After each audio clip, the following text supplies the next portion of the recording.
அப்போது திடீர்னு அது என்ன பரிசுத்தாவின் அபிஷேகம் பெறுறதுன்னு சொல்கிறீங்க அப்படின்னு அவங்க சொல்கிறாங்க. அதனால் நீங்கள் பரிசுத்தாவின் அபிஷேகம்லாம் இல்லை, நிறைய பேர் சொல்கிற மாதிரி நீங்கள் நம்பாதீங்க, பரிசுத்தாவின் அபிஷேகம்லாம் இல்லை. ஏன்னா நீங்கள் எப்போ ரட்சிக்கப்பட்டீங்களோ அப்போயே ஆவியானவர் உங்கள் கூட இருந்ததுனால தான் நீங்கள் என்ன பட்டீங்க, ரட்சிக்கவே பட்டீங்க. அப்படி இருக்கும்போது அது என்ன பரிசுத்த ஆவியின் அபிஷேகம்னு ஒன்று சொல்கிறீங்க அப்படின்னு சொல்கிற இது ஒரு உபதேசம் இருக்குது. இப்படி ஒரு உபதேசம் இருக்குது. இது ஒரு பெரும்பான்மையான கூட்டத்தால் நம்பப்படுகிறது. அவங்க அதனால தான் பரிசுத்தாவின் அபிஷேகத்தை நம்ப மாட்டாங்க, பெற மாட்டாங்க. அப்படிலாம் ஒன்றும் இல்லைங்க, ஏன்னா பரிசுத்த ஆவியானவர் இருக்கிறதால தான் நம்ம ரட்சிக்கவே பட்டோம், அதனால் தனியாக ஒரு அபிஷேகம் அப்படின்ற மாதிரிலாம் சொல்லுவாங்க. ஆனால் ஆவியானவரோடு நாம் நெருங்குவதில் ஒரு ஸ்டாண்டர்ட் இருக்குது. உண்மையிலேயே சுவிசேஷம் பரிசுத்த ஆவியானவர் நமக்கு சொன்னார், ஒரு ஆளை வச்சு நமக்கு சொன்னார். இந்த வசனத்தின்படி நீங்கள் வாசித்த 1 பேதுரு 1:12 படி பரிசுத்த ஆவியானவர் தான் சுவிசேஷம் சொல்ல நமக்கு காரணமாக இருந்தார். அது யாரோ ஒருத்தர் நமக்கு சொன்னாங்க, பரிசுத்த ஆவியானவர் மூலமாக நாம் ரட்சிக்கப்பட்டோம். அந்த வசனத்தை கேட்டு விசுவாசத்தினாலே ரட்சிக்கப்பட்டோம். இருதயத்தில் விசுவாசித்து வாயில் அறிக்கை பண்ணோம், ரட்சிக்கப்பட்டோம். ஆனால் இதோட ஆவியானவருக்கும் நமக்கு இருக்கிற தொடர்பு முடிஞ்சிருச்சா, இப்படியே இருக்குதா அப்படின்னு கேட்டிங்கன்னா இல்லை. இதுக்கு அடுத்த ஸ்டாண்டர்ட் ஒன்று இருக்குது. இதுக்கு அடுத்த ஸ்டாண்டர்டு தான் பரிசுத்த ஆவியானவர் உங்களுக்குள்ளே வருதல். இப்போ ஆவியானவர் வெளியிருந்து உங்களை என்ன பண்ணுறாரு, சபைக்கு நேராக நடத்துகிறார், அதாவது ரட்சிப்புக்கு நேராக நடத்துகிறாரு. ரட்சிக்கப்பட்ட நீங்கள் அடுத்து எங்கே வரீங்க, சபைக்கு வரீங்க. இதுதான் தேவனுடைய திட்டம். ஒரு குரூப்பு சபைக்கே வர வேணான்னு சொல்லுது, அதை விட்டுருவோம். அவங்க என்ன சொல்லிடுவாங்கன்னா, சபைக்கெல்லாம் எதுக்குங்க போயிட்டு, அதெல்லாம் தேவையில்லை, நீங்கள் ரட்சிக்கப்பட்டாலே போதும், பரலோகத்துக்கு போயிடலாம் அப்படிங்கிறவங்களாம் இருக்கிறாங்க. ஆனால் வசனம் சொல்லுது, ரட்சிக்கப்பட்டவர்களே கர்த்தர் அனுதினமும் சபையில் சேர்த்தார். சபைன்னா அமைப்பு, கூட்டமைப்பு, நம்ம எல்லாரும் சேர்ந்து இருக்கிறது தான் சபை, கட்டடம் அல்ல, நாம தான் சபை. ஸோ அப்போ ஆண்டவர் கொண்டு வந்து சபையில் சேர்க்குறார். ஸோ வெளியிருந்து உள்ளே கூட்டு வந்தது ஆவியானவர் தான். நம்ம ரட்சிக்கப்பட்டு சபைக்கு வந்தோம். இதுக்கு அடுத்த லெவல் ஒன்று இருக்குது. இதோட முடிஞ்சிடல ஆவியானவருடைய லெவல். இதுக்கு அடுத்த லெவல் ஒன்று இருக்குது.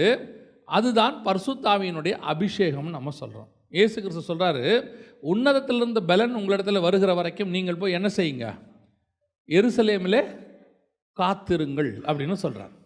ஸோ அந்த பரிசுத்த ஆவியானவர் வந்து நிரப்புறார் நம்மளை. அதுக்கு பேர் தான் அபிஷேகம்.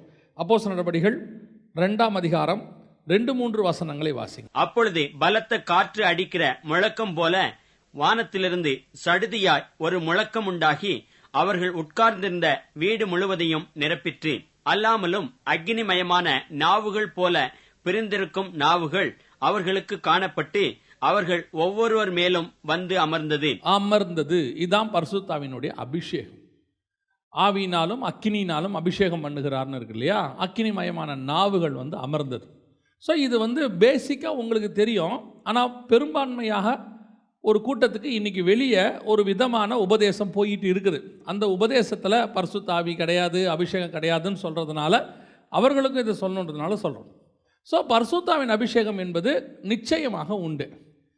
ஒரு காலகட்டம் வரைக்கும் ஆசாரியர்கள் ஆசாரிப்பு கூடாரத்தை நடத்தி கொண்டிருந்தார்கள்.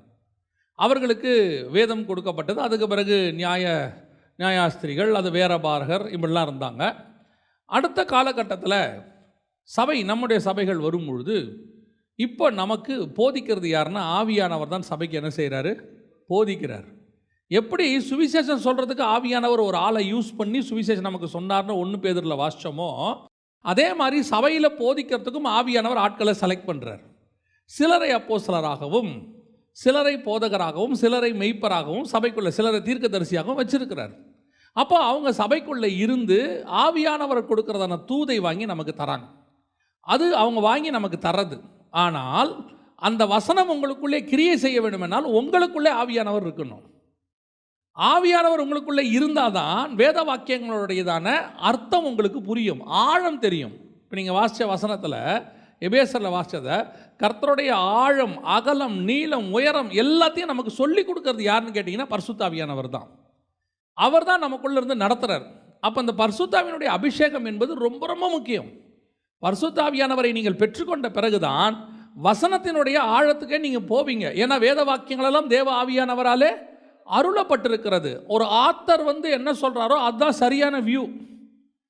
எனக்கு ஆண்டவர் சொல்லி கொடுத்ததை நான் உங்களுக்கு சொல்கிறேன். நம்மக்கிட்ட பொதுவாகவே 2-3 வியூ இருக்கும் வசனத்தில். ஒரு வியூ என்ன அப்படின்னு கேட்டிங்கன்னா, நமக்கு போதிக்கிறவங்க, இப்போ நாங்கள் உங்களுக்கு சொல்லி கொடுக்குறோம், எங்களுடைய வியூ ஒன்று உங்கள்கிட்ட இருக்கும். அதை நீங்கள் கேட்டுக்கிட்டே இருக்கிறீங்க. இது ஒரு வியூ.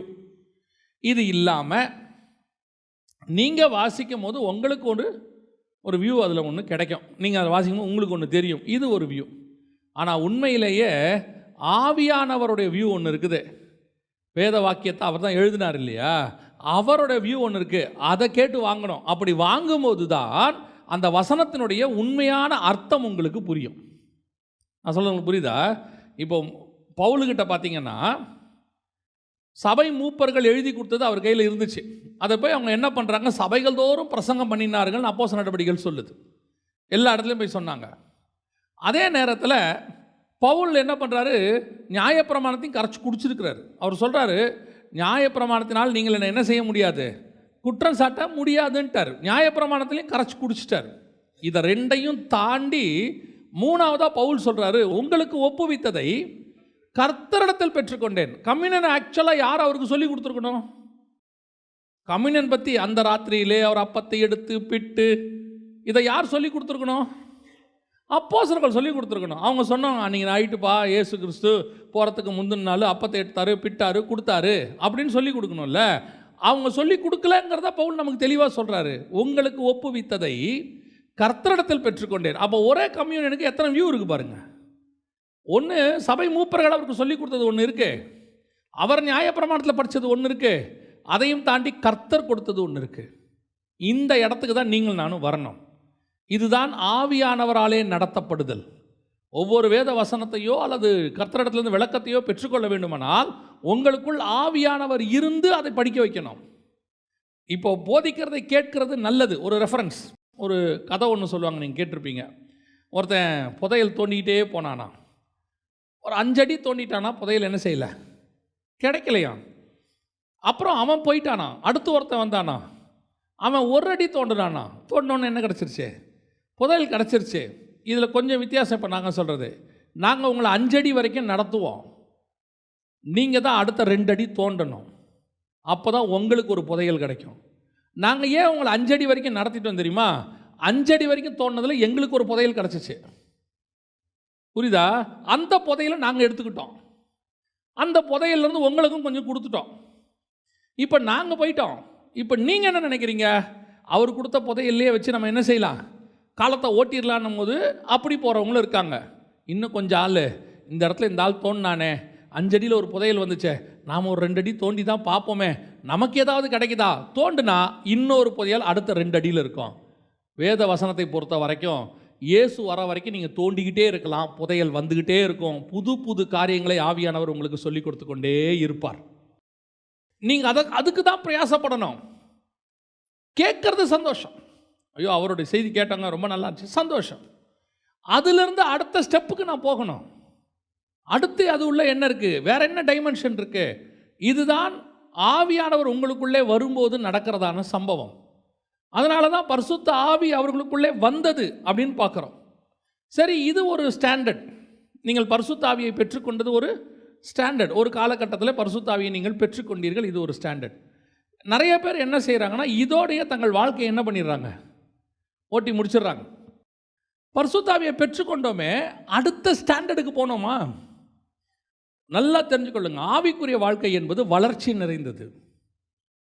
ஆவிக்குரிய வாழ்க்கை எப்பவுமே எப்படி வளர்ச்சி நிறைந்தது. ஒரு இடத்துல நிற்கவே நிற்காது.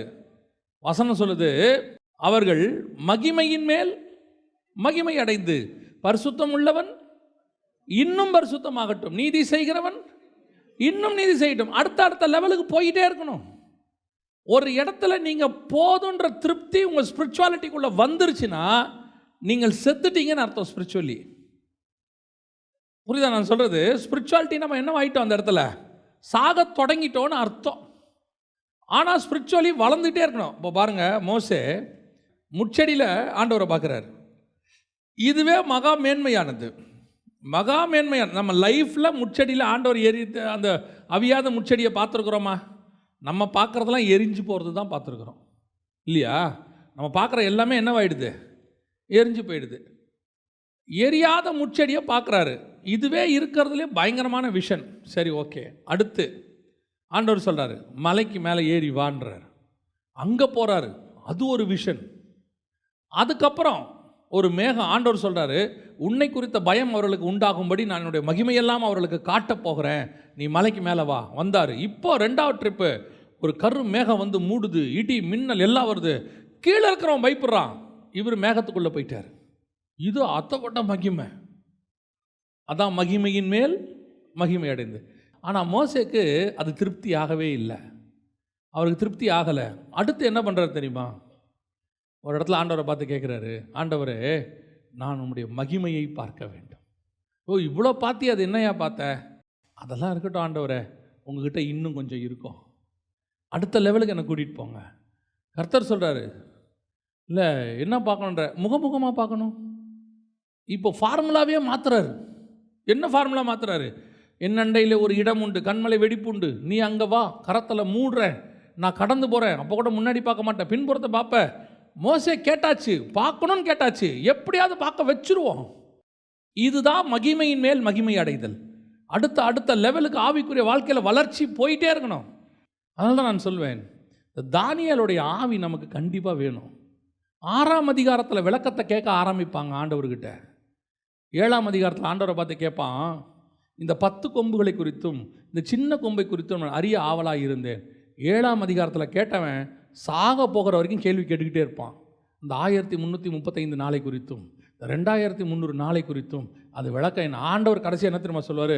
பரவாயில்ல தானியேலே, ரெஸ்ட் எடு, பரவாயில்ல. ஆண்டவர் சொல்லுவார், நீயோ போய் என்ன செய்ய, இளைப்பாரி கொண்டு, அது முடிவு காலத்துக்குரியது. நீ என்னப்பா நீ இப்படி வேலை பார்க்குற? அதுதான் ஆவிக்குரிய வளர்ச்சி. இன்னைக்கு ஸ்பிரிச்சுவலி பரிசுத்த ஆவியை பெற்ற உடனே ஒரு திருப்தி. ஆவியை பரிசுத்த ஆவியை நாங்கள் பெற்றுட்டோம், அப்புறம் அவ்வளோதான். பரிசுத்த ஆவியை பெற்று 25 வருஷம் ஆச்சு. அடுத்த லெவலுக்கு என்ன போனீங்க? அதுக்கு அடுத்த லெவல் போனீங்க.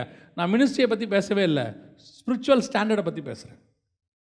ஸ்பிரிச்சுவலி நம்ம எந்த அளவுக்கு போகணும்?